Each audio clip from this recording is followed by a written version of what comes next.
রোববার Tel Aviv লক্ষ্য করে একের পর এক রকেট ছড়ে ফিলিস্তিনের স্বাধীনতাকামী সংগঠন হামাস। সংগঠনটির সামরিক শাখা কাশেম ব্রিগেডস জানায়, গণহত্যার প্রতিবাদেই বেশ কিছু সংখ্যক রকেট ছড়ে যোদ্ধারা। আল জাজিরা বলছে, প্রায় 4 মাস পর তেল আবিবে হামলা চালালো হামাস। যদিও কয়েকটি রকেট প্রতিহতের দাবি করেছে ইসরায়েলের সেনাবাহিনী। বিস্ফোরণের ঘটনা ঘটলেও কোনো হতাহতের খবর পাওয়া যায়নি। এদিকে রকেট হামলার জবাবে গাজার রাফা শহরে পাল্টা বিমান হামলা চালিয়েছে ইসরায়েল।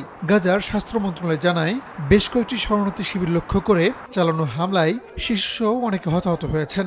ইসরায়েলের প্রতিরক্ষা মন্ত্রণালয় থেকেও হামলার বিষয়টি নিশ্চিত করা হয়েছে। গত 7 অক্টোবর ইসরায়েলের দক্ষিণাঞ্চলে নজিরবিহীন হামলা চালায় হামাস। হামলায় 1000-100-এর বেশি মানুষের মৃত্যু হয়। নগদে 500 টাকা বা তার বেশি পেমেন্টে পেতে পারেন ঢাকায় জমিসহ 20 কোটি টাকার পুরস্কার।